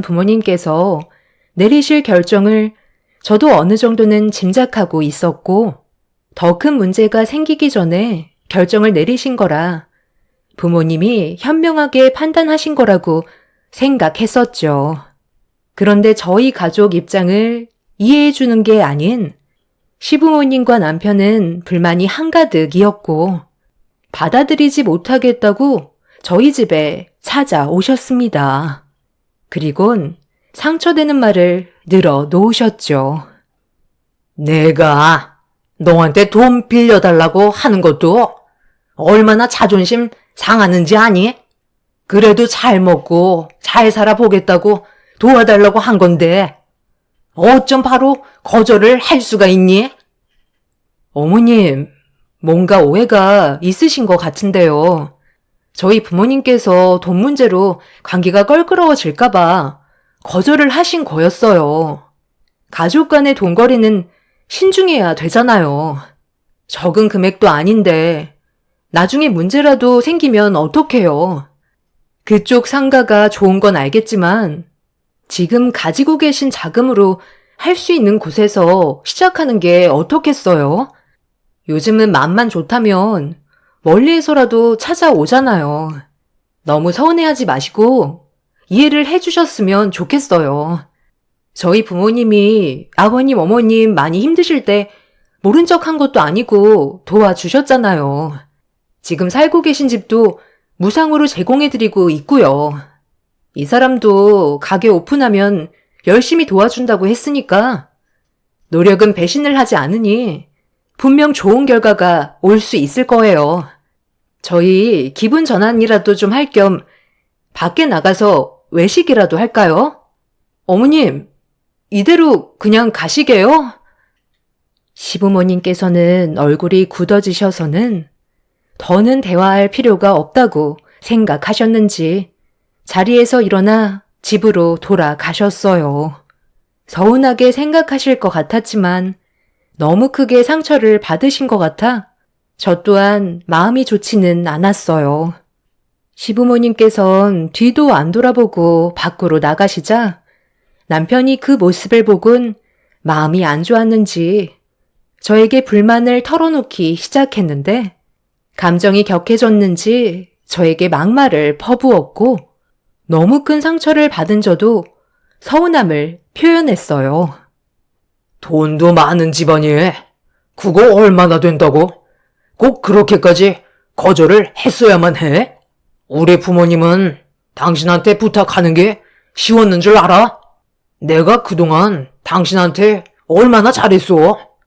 허리 다쳐서 집에서 쉬는 것조차 눈치 보이니까 집안일이며 육아까지 전부 다 책임지는데 나를 봐서라도 도와줄 수 있는 거 아니야?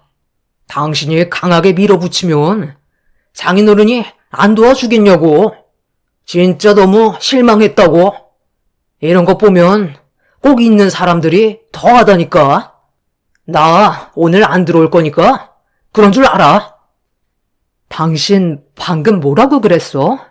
우리 집안이 어때서 지금까지 당신 집안 도와준 게 아무것도 아니라는 거야? 어느 누가 집을 무상으로 제공을 해줘.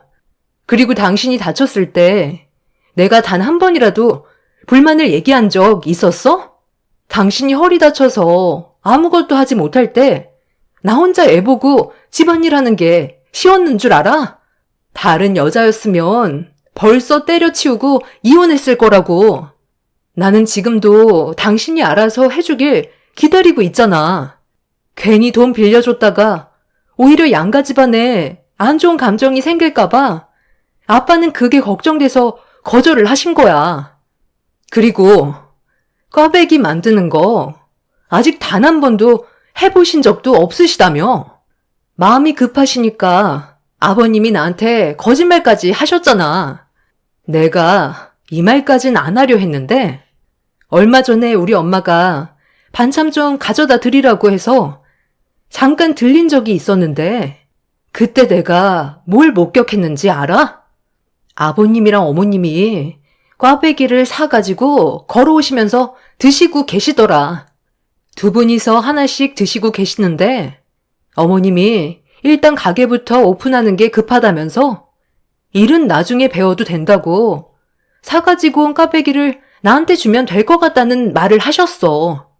내가 두 분의 모습을 보고 얼마나 깜짝 놀랐는지 알아? 어떻게 꽈배기 하나 만들어 본 적도 없으시면서 무작정 가게부터 차릴 생각을 가지고 계시는 거야? 장사라는 게 철저한 준비가 되어 있어도 망하는 게 요즘 세상인데 아버님, 어머님께서 하신 행동은 우리 부모님께서 힘들게 벌어모으신 돈을 그냥 흥청망청 쓰시겠다는 걸로밖엔 안 보이잖아.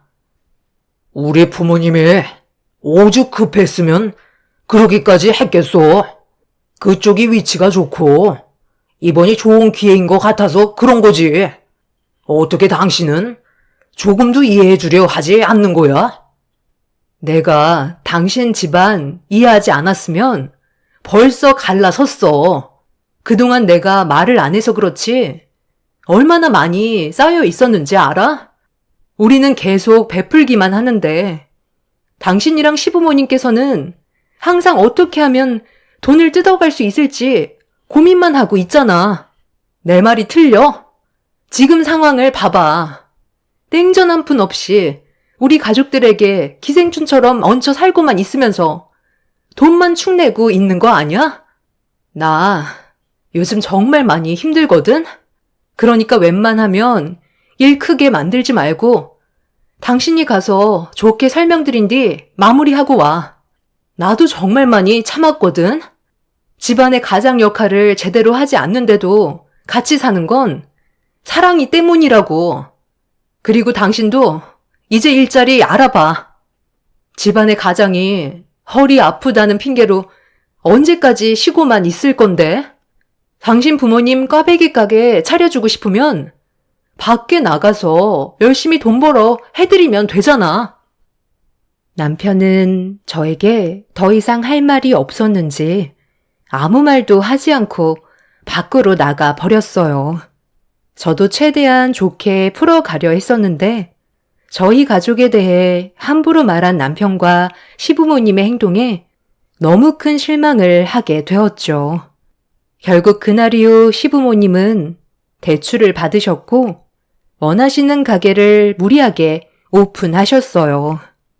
남편도 시부모님의 가게에서 일을 도와드리면서 열심히 하는 듯 보였습니다. 저희 가족은 시부모님의 가게에 가는 게 많이 부담스러웠어요. 도와주지 않았기 때문에 상당히 조심스러웠었죠.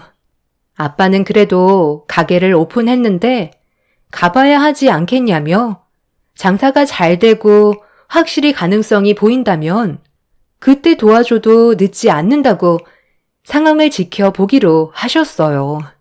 그래서 주말에 시간 될 때 가족들과 함께 가게를 처음 가보게 되었는데 사람이 많을 거라고 상상했던 거와 다르게 가게 안은 파리만 날리고 있었습니다. 심상치 않은 분위기에 당황한 저희는 시부모님과 남편의 분위기를 살피고 있는데 시모가 꽈배기를 건네주셨고 저희 가족은 하나씩 시식을 해보는 순간 저도 모르게 얼굴이 일그러지고 말았어요. 제대로 배우지 않고 무턱대고 차린 꽈배기는 너무 충격적이었죠. 겉은 거뭇하게 탔는데 속은 익지 않아 너무 질어서 밀가루를 씹는 듯한 느낌이었습니다. 의욕만 앞서서 열심히 한다고 되는 일이 아니었죠. 그런데 시부모님께서는 저희 가족이 도와주지 않아서 장비가 좋지 않아 문제가 생긴 거라고 불만을 털어놓으셨어요. 그리고 남편은 길 건너편에 대형 꽈배기 가게가 생겨서 시부모님 가게에는 오지도 않는다며 심각한 얼굴을 하고 있었습니다. 무슨 말을 해줄 수도 없을 만큼 너무 큰 충격을 받아서 시댁 식구들을 멍하니 바라만 보고 있었죠. 아빠는 고개를 저으시면서 제대로 배우지도 않고 무턱대고 일을 저지른 결과라며 가게를 나가셨습니다. 이 일로 인해 또다시 대출빚만 늘게 되었고 시부모님은 폐업을 할 수밖에 없었어요. 남편은 대출빚을 갚기 위해 다시 일을 시작했지만 또 몸쓰는 일이라 언제 어떻게 허리를 다치게 될지 모르는 상황이었죠. 가면 갈수록 대책 없는 시댁 집안들의 행동들 때문에 답답했었고 부모님께서는 금전적으로 조금도 도와주지 않으셨어요. 시부모님이 대책 없이 저질러버린 일들을 도와준다면 또다시 똑같은 일을 반복하는 거라고 전혀 도움을 주지 않자 시부모님께서 저희 부모님 집에 직접 찾아가셨는지 엄마한테 전화가 왔어요. 너무 놀라 허겁지겁 친정집으로 향했고 문을 열고 들어가자마자 안 좋은 대화를 주고받고 계셨습니다. 시모는 저를 보자마자 더 크게 목소리를 높이셨어요. 도대체 왜 도와주지 않는 거예요? 저희가 남도 아니고 그래도 가족이나 다름없는데 상황이 힘든 거 뻔히 알면서 왜 주머니에서 돈을 꺼내지 않는 거냐고요? 제가 손이 발이 되도록 빌어야 도와주실 건가요? 아직 빚도 못 갚는 상황에서 무리하게 또 대출을 받아 가게를 차렸는데 망했으면 저희가 다시 회복할 수 있게 도와주실 수 있는 충분한 능력이 되시면서 그냥 불구경 하시듯 쳐다만 보실 거예요? 정말 너무들 하십니다. 제 아들은 허리가 온전치도 않은데 빚을 갚으려고 밖에서 일을 하고 있잖아요. 저러다 또 허리라도 다치면 어쩌려고 그래요? 왜 다들 말이 없으세요? 무슨 말을 하셔야 대화가 이어질 거 아닙니까? 제가 지금 도와드린다고 해서 달라질 게 뭐가 있는 겁니까? 제 딸한테 들었었는데 사부인께서 아무 계획 없이 마음만 급해서 무작정 밀어붙인 거라면서요. 꽈배기도 만들지 모르는데 주변 상권에 꽈배기 가게가 없다고 먼저 입점하려다가 이 꼴을 당한 거 아닙니까? 제가 그것도 모르고 도와드렸으면 제 돈도 잃게 되는 건데 이게 왜 저희 탓이라는 거죠? 처음부터 철저하게 준비했다면 이렇게까지 심각하게 배업하지는 않았을 겁니다. 다시 한번 말씀드리지만 저희는 도와드릴 생각 없으니 사돈께서 저지른 일을 남에게 미루지 마세요. 더 이상 할 말 없으니까 그만 돌아가 주시죠. 시부모님께서는 얼굴이 붉어지셔서는 자리에서 일어나 현관문을 박차고 집으로 돌아가셨어요. 너무 막무가내로 나가시는 시부모님의 행동에 저 또한 할 말을 잃어버린 상태였죠. 그날 이후 시부모님은 저희 부모님과 두 번 다시 마주치지 않았어요. 부모님께서도 시부모님의 막말에 상처를 받으셨는지 먼저 손을 내밀어주지 않으셨죠. 그리고 이 문제로 인해 남편과 저와의 관계에도 심각하게 금이 가기 시작했어요.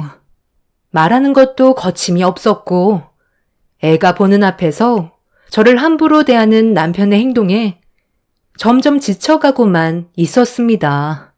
이런 위태로운 관계를 지속적으로 이어가면서 제 머릿속에는 이혼이라는 단어가 계속해서 맴돌았고 당장이라도 입 밖으로 꺼내고 싶었지만 제 딸이 받게 될 상처가 너무 클 것 같아 쉽게 이혼 얘기를 꺼내지 못하고 있었습니다. 그렇게 버티면서 살아온 시간이 5년이나 지나 버렸고 오랜 시간이 흘러버린 만큼 남편에게 어떠한 감정도 남아있지 않게 되었죠. 그렇게 힘든 삶을 살아가던 어느 날 밖에서 일을 보고 있는데 아빠한테 전화가 왔어요. 엄마의 건강에 문제가 생겨서 병원에 입원하셨다는 말을 듣게 되었죠. 그리고 엄마의 병명을 듣게 된 저는 너무 놀라 서둘러 병원으로 향했고 병실에 누워 계신 엄마를 보는 순간 눈물이 쏟아지고 말았습니다. 갑상선 암으로 한동안 항암 치료를 받기 위해 병원에 계셔야만 한다며 아빠도 괴로운 모습을 감추지 못하셨어요. 담당 의사는 3기에 접어들기 전에 발견하게 된 거라 집중 치료만 잘 받는다면 충분히 회복할 수 있다며 저희 가족에게 희망을 주었어요. 그리고 엄마의 건강 상태가 좋지 않다는 걸 남편이 알게 되면서 자연스럽게 시부모님의 귀에까지 들어가게 되었죠. 그리고 이런 심각한 상황에 남편은 저에게 더 이상 함께할 수 없다는 걸 느끼게 해줄 만큼 충격적인 행동을 저지르고 말았습니다. 남편이 병실로 들어왔는데 몸에서 고기 냄새가 진동을 하길래 고깃집에 다녀왔냐고 물어보니까 배가 고파서 잠깐 식당에 들렀었다며 저희 엄마가 운영하는 소고기집 가게에서 점심을 해결하고 오는 중이라며 문병객에게 식대 내주는 게 도리 아니냐는 어이없는 말을 꺼내길래 뭐 하는 짓이냐고 되묻자 툭불 등심 12만 원 정도 먹었는데 사장인 저희 엄마 앞으로 청구했다며 카운터 직원에게 얘기해 놓았다고 엄마 앞에서 이쑤시개로 치아에 낀 음식물을 정리하고 있었어요. 너무 기가 막혀서 할 말이 안 나와 남편을 멍하니 바라보고 있는데 갑자기 전화가 왔길래 확인을 해보니 엄마 식당에서 전화가 온 거였어요. 무슨 상황인지 몰라 받는 순간 남편의 뺨에 손을 올렸습니다. 아까 남편 되시는 분이 사장님 앞으로 청구하면 된다고 말씀하시고 나가셨거든요. 문병객이라는 말만 하고 나가셨는데 지금 다른 가족분들까지 오셔서는 한 차례 드셨는데 한 40만 원 정도 나왔거든요. 사장님 문병객이라면서 여기서 낀 일을 해결하고 병원에 가시는 거라고 하시는데 이게 맞는 거예요? 다른 직원들이 붙잡고 있긴 한데 손님들도 계속 들어와서 급한 마음에 일단 전화를 드린 거거든요. 아까 남편 되시는 분께서 툭불 등심 12만 원 드시고 가셨고요. 이분들은 40만 원어치 드시고 나가시려는 거 힘들게 맞고는 있는데 저희도 들은 게 없어서 어떻게 해야 할지 몰라 당황스러운데 일단 전화 바꿔 드릴게요. 나다. 오래간만이지? 그동안 잘 지내고 있었니? 안 쓰더니 갑상선 암에 걸려서 지금 병원에 입원 중이라던데 그래도 병문안 가는 게 도리일 것 같아 잠깐 들리려는데 우리가 점심을 안 먹었지 뭐냐. 그래서 가는 길에 사돈이 운영하는 가게에 잠깐 들려서 한 끼 해결했는데 오래간만에 소고기를 먹어서 그런지 목구멍에 술술 넘어가더라고. 툭불 등심으로 한 40만 원어치 정도 먹었는데 사돈이 어차피 사장이니까 그 앞으로 청구하면 되잖아. 문병객에게 식대 내주는 건 당연 도리 아니겠어? 지금 사돈 병원으로 출발할 거니까 문 앞에 가로막고 있는 직원들 좀 빨리 치워봐라. 이 사람들이 내가 누군지 아직 감이 안 잡히나 봐. 어머님, 지금 무슨 상황인지 파악이 안 되세요? 저희 엄마 암으로 병원에 입원해 계시는데 지금 엄마 식당에서 소고기를 40만 원어치나 드셨다고요? 병문안을 오시려면 먼저 병원에 오셨다가 식당에 들리는 게 순서 아닌가요? 지금 당장 어머님이 드신 거랑 이 사람이 먹은 음식값 지불해 주세요.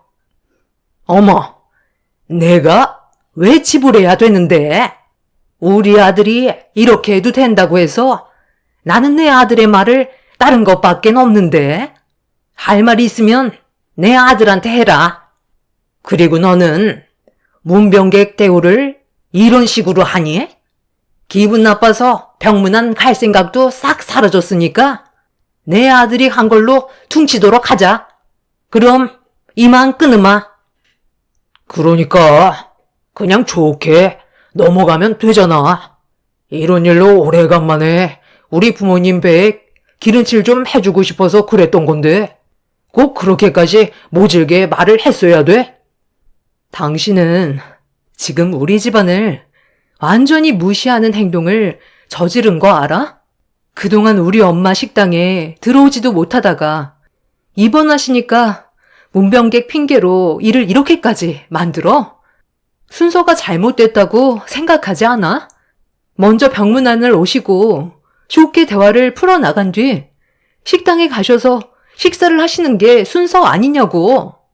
우리 엄마가 누워 계시는데 앞에서 이를 쑤시고 있어? 더 이상은 못 참겠어. 당신이랑 내가 함께한 세월들이 너무나 후회돼. 사랑이를 위해서 지금까지 힘들게 버텨왔는데 이러다간 내가 먼저 세상을 떠나게 될 것 같다. 이제 그만 갈라서도록 하자. 이혼하고 각자 갈 길 가면 되는 거야. 당장 이혼 서류에 도장 찍으러 가자고. 그리고 그동안 무상 거주 중이었던 내 건물에서도 당장 나가. 문병객 도리? 도리 같은 소리 하고 있네. 정말 어이가 없다. 그럼 세입자 도리도 뭔지 알려줄게. 저는 더는 참을 수 없어 남편의 뺨에 손을 올린 뒤 이혼을 통보했고 곱방귀도 안 끼던 남편에게 소송을 걸었어요. 그리고 시부모님이 그동안 무상으로 살고 계셨던 집 또한 부동산에 내놓게 되었죠. 상황이 심각해지자 그제서야 좋게 풀어가려는 시모와 남편이 슬슬 기기 시작했어요. 하지만 저는 조금도 봐주지 않고 그 사람들을 내쫓아 버렸습니다. 시부모는 살고 있던 집에서 어떻게 나가냐고 시간을 달라고 했지만 제가 받은 상처가 너무나도 컸기 때문에 조금도 받아들여주지 않았고 남편과 법적으로 남남이 된 이후 시부모님과 남편은 결국 지금 살던 집보다 훨씬 더 작은 집을 구해 이사를 갈 수밖에 없었죠. 최대한 좋게 풀어보려고 노력했지만 이미 때는 늦었고 더 이상 그 사람들을 봐주고 싶지 않았어요. 기생충 같은 그 사람들과 살 바엔 차라리 혼자 살면서 제 딸을 키우는 게 훨씬 더 정신건강에 좋을 것 같다고 판단하게 되었죠. 지금도 저희 가족에게 미련이 남았는지 지속적으로 접근하고 있지만 절대로 받아줄 생각이 없습니다. 그 인간들과 함께했던 세월들을 제 머릿속에서 지워버리고 싶네요.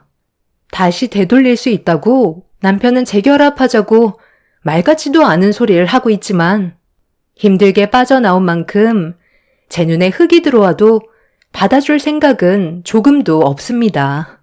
앞으로 제 딸과 함께 시작하는 새로운 삶에 행복만 가득했으면 좋겠어요. 제 사연 들어주신 분들 감사합니다.